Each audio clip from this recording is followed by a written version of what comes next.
The UK's hung parliament explained. The British electorate voted on Thursday in a nail-biter ballot that saw no party walk away with the 326-seat majority. The result is a hung parliament.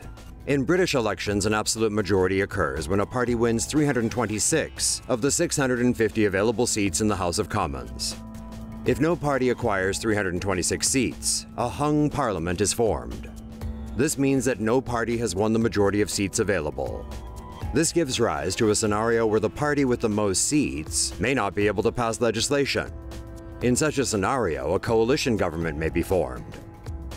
This is an alliance negotiated between two or more parties to achieve the 326-seat majority. Say no to safe spaces on YouTube. Support TomoNews at patreon.com/TomoNews. Want to see how the UK got here? Then stay tuned for more. The UK elections are a done deal. Or are they? With the UK elections all set to go on Thursday, what should have been game, set, and match for Theresa May and the Tories is now suddenly a bit of a race.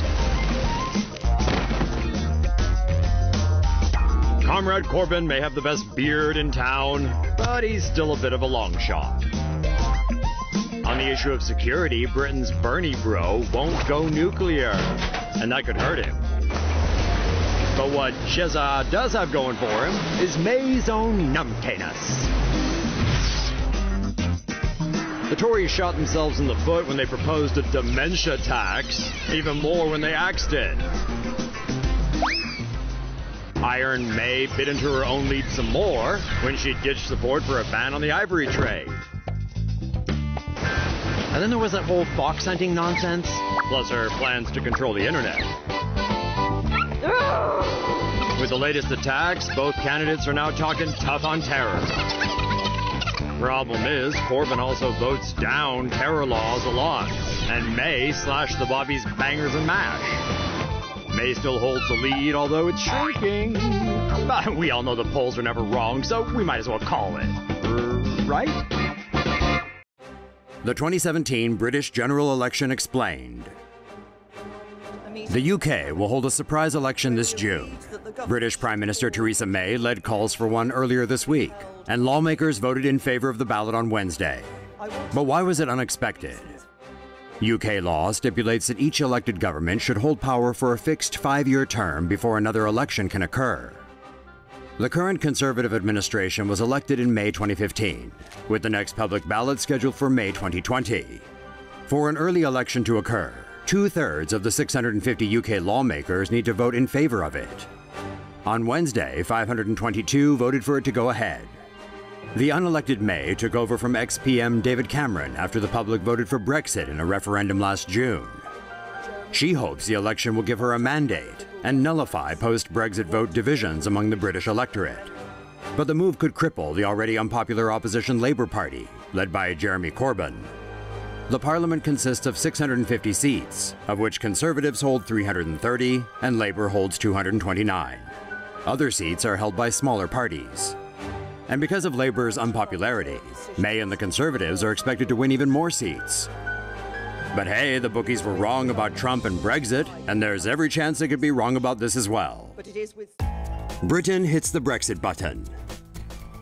The UK formally announced its decision to leave the European Union on Wednesday, following a historic referendum last June.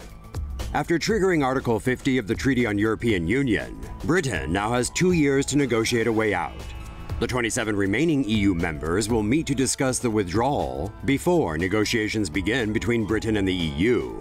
When a draft deal is approved, it will be put to the European Council, which is comprised of the 27 leaders of the remaining EU nations. If the deal is approved by at least 20 countries with 65% of the EU population, it will be ratified by the European Parliament and the UK will leave the EU.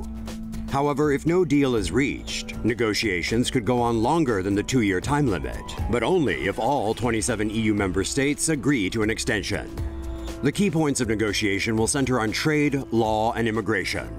No nation state has ever left the European Union, so the UK's move is unprecedented. It remains to be seen whether Brexit will be a good deal for Britain and just how much of an impact it will have on the EU. Say no to safe spaces on YouTube. Support TomoNews at patreon.com/TomoNews. UK Supreme Court rules Brexit needs okay from Parliament.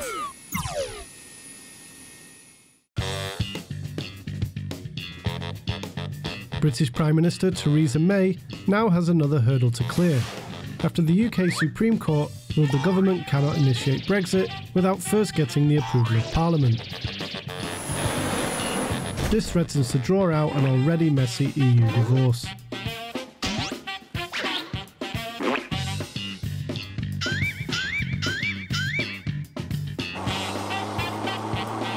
The court ruled 8-3 that Parliament must first give the green light before Article 50 of the Lisbon Treaty can be invoked.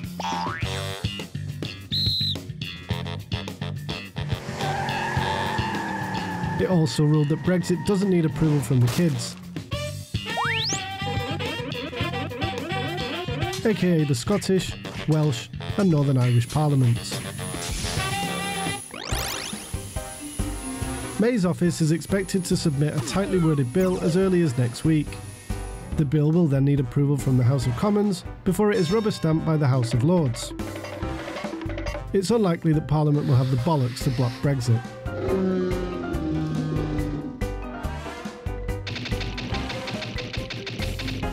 The latest chapter in the Brexit drama is really nothing more than a pissing contest.